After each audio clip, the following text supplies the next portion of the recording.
When I was in my first year of university, I used to wear a triple XL Slazenger jumper when I used to go out clubbing. Not because I was really hot in the club, but because I was too insecure to wear a t-shirt like the one I'm wearing now, because I wanted to cover up the rolls of fat that I had on my belly. Since then, I have lost 50 kilos and I can swan around wearing t-shirts or maybe even a vest sometimes if I'm feeling a little bit frisky. In this video, I'm going to be sharing 3 things that I had to quit to lose 50 kilos and become confident in my skin. Let's get into it. The first one is the worst habit that I maybe have ever had.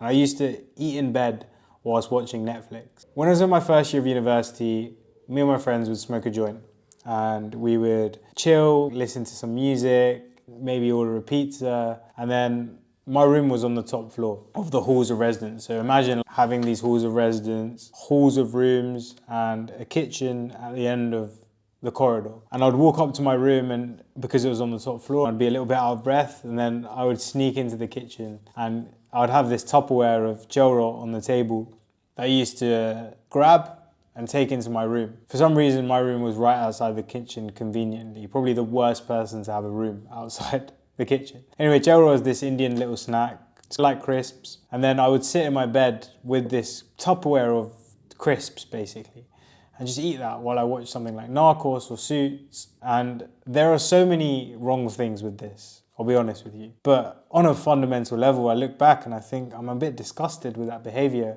because I was drenching my brain in this cheap dopamine, making me feel comfortable in that present moment. Think about it. I was high, I was eating fried crisps, which are just ultra processed, making you want to eat more. And I was watching some basically brain dead TV on my laptop whilst sitting in this, I wouldn't say comfortable bed, but this bed. But I wasn't happy. I was wearing jumpers to the club because I was too afraid of showing my fat. And I just wish that someone shook my shoulders at the time and they said, Niam, like, wake up.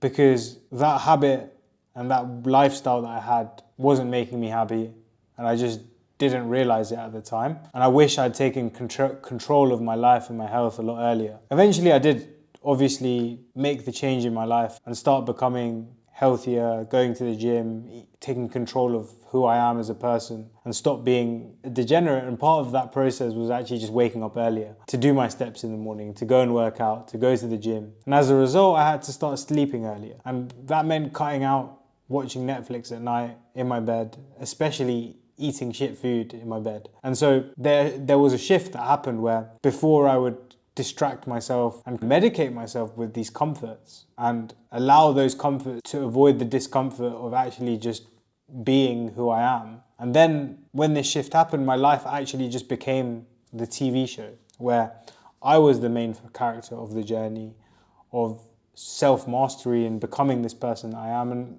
of course, I'm still on this journey, I'm still developing, I'm still pushing myself. And the TV show just gets better and better. And so the reason why I'm sharing it in this video is that if it reaches someone that's in a similar place where they're doing things that are making them feel comfortable in the present moment, but distracting them from the real discomfort of their life, then just stop and just take off the rose-tinted glasses of fast food, alcohol, drugs, whatever it is, and start being present, and then start taking action. And as a result, you will become the main character of your life. The second thing that I had to quit is social media. Most people think that social media is harmless, but it's just like cocaine. Once you have some, you just want more of it. But to be honest, it just makes you feel dead inside. And I'm going to explain why in just a minute, but let me share with you my morning routine. My phone would be by my bedside. I would wake up with my alarm as usual, and I would look on my phone. And I'd go onto my phone and scroll onto social media, Instagram, look at stories, maybe go through the feed a little bit, maybe go onto YouTube, maybe even do a cheeky something else while I'm on my phone, which I'm not going to say in this video. And then I would start my day. But there's a massive problem with this. I once read a book called The Four, The Hidden DNA of Amazon, Google, Facebook, and Apple. And it opened my eyes to what's really happening and what these tech companies are trying to do. There are data scientists, machine learning engineers, product managers, and many other professionals that are being paid millions to capture and hold your attention. And I'll explain in a minute how, but the reason for this is that the more eyeballs that they get that are on the platforms, the more advertising revenue that they get. If there's billions of people on there looking at things, then people will pay billions to have their ads on there so people buy their stuff. And so they want to keep you on the platform. And so they invest money into doing that. And one of the ways that they do that is by hijacking your dopamine. I'll explain what dopamine is in a second. But by hijacking your dopamine, you then feel less motivated throughout the day. And as a result, you can't end up doing the things that you need to do in order to lose weight or get in shape or anything that is actually valuable in your life. The most successful people in the world use a tactic called dopamine detoxing to replenish their dopamine stores in order to start loving difficult things. And so if those people are doing these extreme dopamine fasts, then it should signal to us that this chemical is so powerful. And so if it's being tampered with by social media companies, then it's something that we really need to take control of and be aware of so that we can do the things in our life that are going to provide us with fulfillment, meaning, and wealth. Dopamine is a neurotransmitter that has many different functions in our body, one of which is literally controlling how motivated we feel. And so I want to share with you an example of how it works. At the moment, I'm doing 75 hard, where I have to do 2 workouts per day, eat super clean, read 10 pages, and also take a progress photo every day. With the reading and also the workouts, a lot of the time before I start doing these activities, I don't really want to do them. I don't feel that motivated. I'm like, oh, I wish a CBA. Even when I walk on the treadmill, the same thing happens. But then miraculously, as I do more of these activities, the more motivated that I feel, because I am experiencing an increase of dopamine in my bloodstream. However, when you go onto social media, when you go onto Instagram, when you go onto Facebook, you get these artificial peaks in dopamine because they have designed a way for these phones to trigger the same reward systems that get triggered when you do hard things, but they get triggered without you putting any effort in. And so you get these massive peaks, and they're followed by massive crashes that take your dopamine levels below baseline. And so when you are wanting to do something hard, it takes longer for you to get the same level of pleasure and reward from doing the hard things than it would take if you hadn't scrolled on social media. I'm not sure if you've ever binged or scrolled on social media a lot or eaten a lot of food in a short space of time, but what happens when you do that is that you get flooded with all this dopamine and then you experience a crash and then you feel unmotivated afterwards.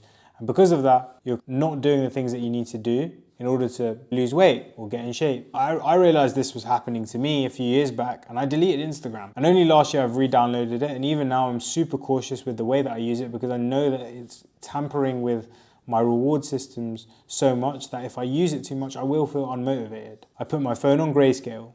I don't look at my phone for the first 6-7 hours of the day, really. I turn off notifications so I'm not interrupted and I don't go onto the apps. I delete Instagram from my phone. I only download it when I want to use it.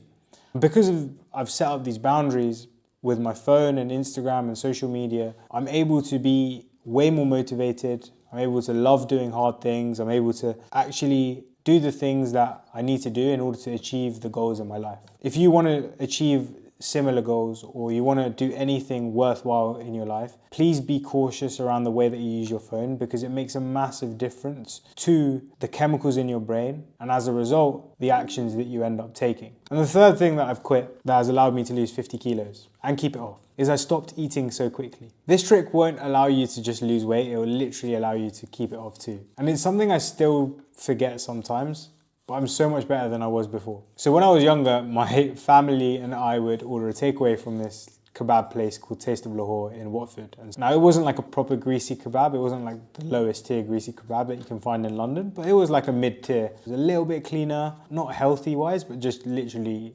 cleanliness wise. And I used to order something called a paneer tikka roll. So it would be like this paneer curry. Paneer is this cheese, this Indian cheese that you can make curries with. And so it would be this massive paneer curry wrapped up in a naan bread with loads of chutneys, and then I'd have fried cassava on the side. I would have this massive meal when I was younger as a teenager. And it would be really big, like probably 1,500, maybe 2,000 calories. I remember I used to eat it so quickly. I'd eat it so quickly. And then after eating this massive meal, I remember I'd stand up from the dinner table and I'd go, I'm so full. And I'd just feel my stomach stretching. And it's taken me so long to realize like what hunger really is and what fullness really is.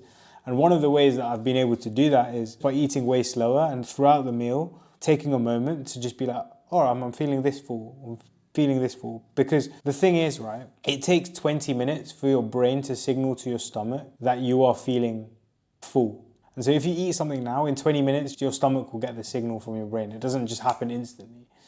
And because of that, when you eat quickly, you end up overeating because you don't give yourself the time to realize. And so the other day I was eating downstairs at the gym kitchen. It's a great kitchen, they have really healthy food. And there was this guy there on his own as well. And so I started chatting to him. His name's Zach. And he coaches like handstands, flexibility. And to be fair, I didn't realize at the time, but he's got like 100,000 followers. And then he ordered his food and I said, like, you can enjoy it. But I hadn't got my food yet. So I was observing him a little bit because I was trying to stay off my phone. As I said, I tried to stay off my phone a lot. So I just watched what's going on around me. And he just ate so slowly. Like, it was so crazy. He was literally just putting his fork down and it took him like 30 minutes to eat his meal. And I think this really highlights the fact that people that are in shape just eat quite a lot slower than people that are fat in general. This is a bit of bro science, but I reckon if there was a study on it, people that eat slower are way fitter than people that don't. There's not a number of reasons why it's good. Like, I'm going to share the impact that it's had on me in a minute, but I think for your digestion and for your body in general to process the food is better as well. But for me, understanding how full I feel from slowing down eating has been powerful because when you track calories, you have an idea, okay, I'm eating this amount of calories, I can stop afterwards, easy. But when you go on holiday, you don't have that luxury. When you're traveling, when you can't macro track, you don't have that luxury. And so understanding your fullness is going to be super, super powerful, and being able to make sure that you are able to intuitively eat and not put on weight. Because obviously when you go on holiday, like imagine you're at an all-inclusive buffet. And I used to do this a lot where like I would just load up my plate. I would get so much food and I would just eat it so quickly and I'll just keep eating it as if like, the food's going to run out. And I get super excited by it. But if I just slowed down, chilled out, relaxed a little bit, I think I would have just eaten less naturally. And that would have stopped me from gaining back a lot of the weight that I'd lost prior to the holiday. Those are 3 things that I had to quit in order to lose and keep off 50 kilos. If you thought that was helpful, then check out the link in the description. If you sign up, I'll send you 30 days of emails to help you lose your belly fat. And if you like this video, then check out this video here because YouTube thinks that you might like it. Remember, become the person that you want to be. Peace.